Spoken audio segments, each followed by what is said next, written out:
2.5 billion active users, 4 billion videos, 100 million YouTube premium subscribers.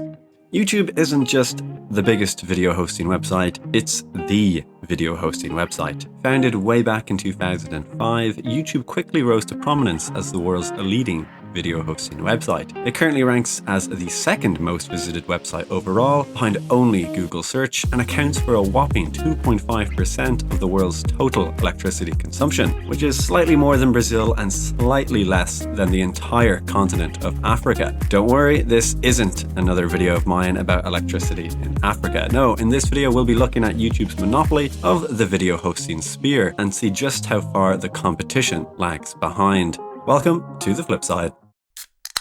Okay, let's look at some of YouTube's biggest so-called competitors. Let's start with a competitor older than even YouTube itself. With 260 million users, 1.6 million subscribers, and an ad-free viewer experience, Vimeo's operating plan differs from most. By stark contrast from YouTube's ad-focused model, Vimeo relies solely on paid subscriptions from creators and businesses to keep afloat. Creators have been attracted to Vimeo as their videos lose less of their original quality due to compression compared to that of YouTube. And this initially proved quite popular among indie filmmakers and those looking for high-quality video hosting, which could be linked to paid subscription accounts such as Patreon.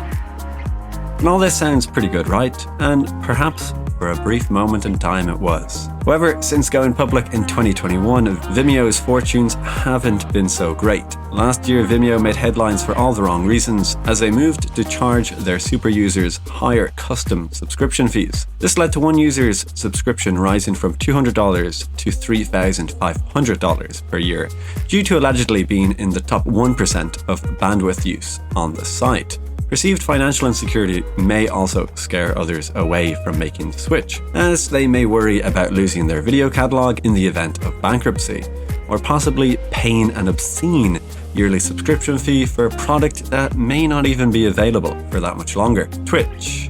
Now, I wasn't sure whether or not I'd include Twitch, as it's primarily a live streaming service that mainly covers gaming channels. And despite being incredibly addicted to Professor Layton and the Ratchet & Clank series in my youth, I've sadly fallen out of touch with gaming, and thus I'll keep this one pretty snappy. Twitch boasts 140 million monthly users, and they turn a profit through comparatively less invasive advertising than YouTube, while also taking a slice from subscription fees. Twitch offers a very different service from YouTube, but perhaps their scope may change as the years progress. After all, YouTube did start out as a dating app. Based in France and known by many for its laissez-faire approach to copyright law, Dailymotion is one of YouTube's biggest competitors, and founded a mere month after YouTube, Dailymotion has since struggled to keep pace with their growth. Dailymotion has been banned in Russia for breaking copyright laws and is also often criticized for its overwhelming use of advertisements that would even put YouTube to shame. Their website remains desperately clunky, underutilized to the extent that you can play a game of Pong on it, and personally I don't see them bridging the gap with YouTube anytime soon, or well, ever. We leave France and head to China, where a video hosting website named after an anime protagonist with a logo resembling the title card of an early 2000s Nickelodeon show reigns supreme. Bilibili's domestic domination is certainly helped in part due to YouTube being officially banned in China. They share a similar user base to that of Dailymotion, and they also appear to take a slightly more hands-off approach to copyrighted material. But they do take a very hands-on approach to censorship, and as of February 2017, individuals have been prohibited from uploading videos regarding politics, with only certified bodies allowed to upload political content. So don't expect to find China Uncensored or Polymatter on their platform anytime soon. And so while YouTube takes a more global approach, Bilibili will likely continue to focus on their strong domestic market. Now, if I were a successful YouTuber, this part of the video would probably be an ad lead into Nebula and why you should sign up for their new subscription-based video hosting platform. But hey, I'm not a successful YouTuber, so I can instead take a more impartial look at the new kid on the block.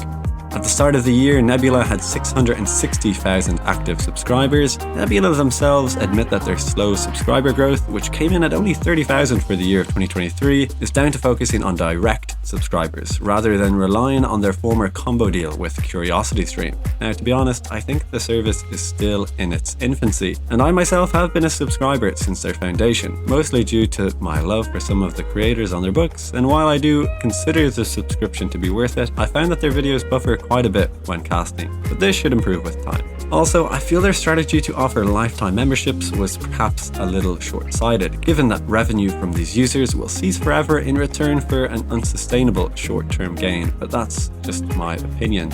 On a positive note, I remember that it also used to offer classes with creators for a frankly ludicrous fee, but these are now included at no extra cost. But do I see Nebula competing with YouTube in the near to medium term? No, of course not, but hey, every bit of leverage creators have over YouTube regarding alternative platforms to host their videos on is a good thing for all, except perhaps Google investors. And talking about subscribers, why not give one to your old pal, the flip side? If not, a like or even a reassuring thumbs up from behind your computer screen would more than suffice. As always, have a nice day, and I hope to catch you again on the flip side. And that's pretty much all there is to say.